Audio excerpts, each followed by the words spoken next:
देखो बुआ, आज पढ़ेंगे मुगल वंश संस्थापक कौन है? बाबर, है ना। बाबर का जन्म कब हुआ था? 1483 में। इनके पिता का नाम क्या था? उमर सिंह। इनके पिता का नाम क्या था? ये ना फरगना की गद्दी पर कब बैठे थे? 8 जून 1494। कब बैठे थे? 8 जून 1494 में, ठीक है। अब देखिए बाबर के ना जो बादशाह की उपाधि धारण किया था ना, कब धारण किया था?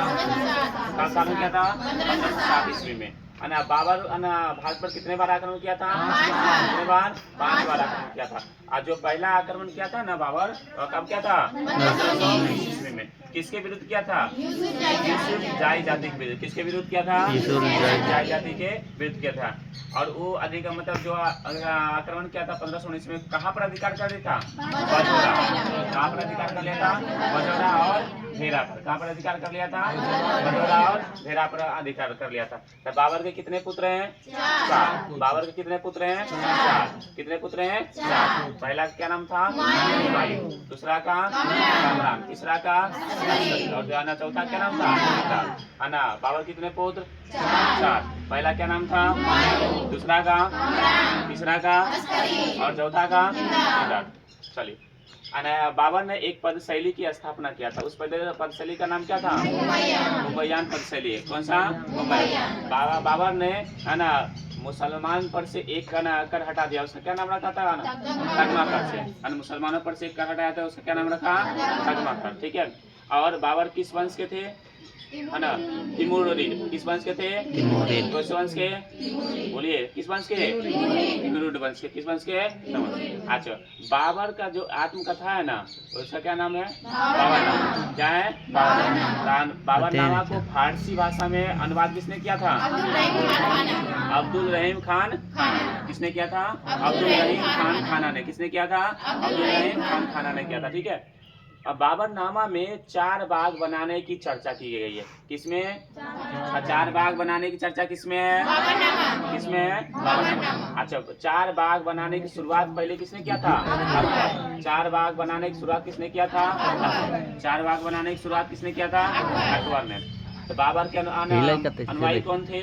सॉरी, बाबर किनके अनुयायी थे? है ना, ख्वाजा अबेदुल्ला अहराज। है ना, बाबर किनके अनुयायी थे? ख्वाजा अबेदुल्ला अहराज। किनके अनुयायी थे? ख्वाजा अबेदुल्ला अहराज। बाबर किनके अनुयायी थे? बहुत अच्छा। चलिए, बाबर की मातृभाषा क्या थी? तुर्की। बाबर की मातृभाषा क्या थी? तुर्की भाषा के साथ साथ बाबर 2 और भाषा की अच्छे जानकार थे। तो कौन कौन सा? अरबी और फारसी। अरबी और फारसी। अरबी और फारसी। बाबर की जो मृत्यु हुई थी कितने वर्ष की अवस्था में? 48 वर्ष की अवस्था में मृत्यु हुआ था। कब हुआ था?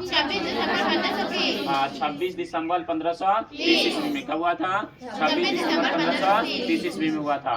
कहाँ हुआ था? आगरा में। कहाँ हुआ था? और आगरा में मृत्यु हुआ था। इनके चुने हुए स्थान पर, है ना, जो काबुल था वहीं पर क्या किया? बाद में इनको दफनाया गया। तो इनको दफनाया कहाँ गया था? काबुल, है ना। इनके चुने हुए स्थान कहाँ था? काबुल, वहीं पर दफनाया गया था, ठीक है। तो बाबर का शासनकाल कहाँ से कहाँ तक रहा था? 1526 से 1530। चलिए, अब आइए कुछ युद्धों को देखते हैं। देखिए, बाबर ने पानीपत का प्रथम युद्ध जो लड़ा था, है ना, कब लड़ा था? 1526। बहुत डेट ये इम्पोर्टेंट इसका, है ना। पानीपत का प्रथम युद्ध कब हुआ था? 1526। कब हुआ था? हाँ, ठीक है, बहुत अच्छा। तो किसके किसके बीच हुआ था? हाँ, बाबर और इब्राहिम लोदी के बीच। किसके किसके बीच हुआ था? बाबर और इब्राहिम लोदी के बीच हुआ था। अच्छा, जिसमें विजेता कौन रहा था? मतलब कि युद्ध जीता था बाबर, और इब्राहिम लोदी की क्या हुई थी? है ना। तो युद्ध स्थल में एक प्रथम मुसलमान शासक था जो मध्यकाल में इनकी क्या हुई थी? युद्ध स्थल में मारे गए थे, ठीक है। तो मध्यकाल में युद्ध स्थल में मारे जाने वाला प्रथम शासक कौन था? इब्राहिम लोदी। इनके साथ ग्वालियर इन्हीं का मित्र था, है ना, ग्वालियर का राजा। कहाँ के राजा? क्या नाम था? विक्रमजीत सिंह। राजा विक्रमजीत सिंह की भी मृत्यु उन्हीं के साथ, है ना, पानीपत के प्रथम युद्ध में हुई थी। और देखिए, हुमायूं जो था ना, कोहिनूर हीरा, आगे पढ़ाएंगे हुमायूं के बारे में, कल देखेंगे। तो हुमायूं कोहिनूर का हीरा जो प्राप्त करना है विक्रमजीत के परिवार से ही प्राप्त करेगा, ठीक है। ध्यान रखिए इस पॉइंट को भी। तो पानीपत के प्रथम युद्ध में ही मतलब जो बाबर ने कौन सा नीति को अपनाया था? तुगलमा युद्ध नीति का। किस नीति का? तुगलमा युद्ध नीति का। बाबर ने कौन सी युद्ध नीति अपनाया था? तुगलमा युद्ध नीति। कौन सा नीति? तुगलमा युद्ध नीति को बाबर ने क्या कहता अपनाया था, ठीक है। और पहली बार किसका प्रयोग किया था? तोप का प्रयोग किया था। किसका प्रयोग किया था? तोप का, है ना। किसका प्रयोग किया था? तोप का। अच्छा, बाबर उदारता के कारण कौन सी क्या कहा जाता है? बाबर को उदारता के कारण क्या कहा जाता है?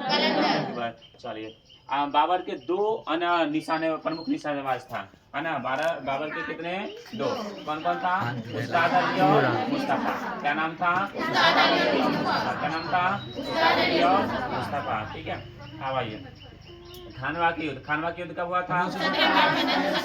खानवा के युद्ध कब हुआ था? 17 मार्च 1527। 17 मार्च 1527। किसके किसके बीच हुआ था? राणा सांगा और राणा सांगा क्या हुई थी? और बाबर क्या हुआ था उसमें? बुल्लू हुआ था, ठीक है। तो राणा सांगा को जहर देने के कारण क्या मृत्यु कब हुआ था? 30 जनवरी 1528। 30 जनवरी 1528 इसमें कब हुआ था? 30 जनवरी 1528। अच्छा, खानवा के युद्ध में बाबर ने कौन सी उपाधि धारण किया था? खानवा के युद्ध में बाबर ने कौन सी उपाधि धारण किया था? कौन सी उपाधि? गाजी की उपाधि धारण किया था। खानवा के युद्ध में ही बाबर ने एक नारा दिया था। क्या नारा था? जिहाद का नारा बाबर ने किस युद्ध में दिया था? जिहाद का नारा बाबर किस युद्ध में दिया था? अब घाघरा के युद्ध पढ़ते हैं, ठीक है। घाघरा के युद्ध कब हुआ था? 6 मई 1519। घाघरा के युद्ध कब हुआ था? कब हुआ था? 6 मई 1519। किसके किसके बीच हुआ था? अफगान और बाबर के बीच, जिसमें से अफगानों का क्या होती है? हार हो जाती है और बाबर क्या होता है? जीत जाता है, ठीक है। एक और युद्ध पढ़िए, चंदेरी का युद्ध। कौन सा युद्ध? चंदेरी का। कौन सा युद्ध? चंदेरी। क्या कब हुआ था? 29 जनवरी 1528। चंदेरी का युद्ध कब हुआ था? 29 जनवरी 1528, ठीक है ना। ये किसके किसके बीच हुआ था? बाबर और बाबर। मेदिनी राय और बाबर। किसके बीच हुआ था? मेदिनी राय और बाबर के बीच हुआ था, है ना। अब देखिए, ये इसमें से याद क्या क्या इंपॉर्टेंट रखना है, कौन कौन सा? देखिए, ये पानीपत का प्रथम युद्ध, ये बहुत इंपॉर्टेंट होंगे। खानवा के युद्ध, ये इंपॉर्टेंट होंगे, ठीक है। और देखिए, ये है ना, ये चंदेरी का युद्ध, ये भी इंपॉर्टेंट है। और देखिए घाघरा, इन चार का डेट याद रखिएगा, ठीक है। डेट के साथ याद रखिएगा, है ना। चलिए, और कोई दिक्कत किसी को?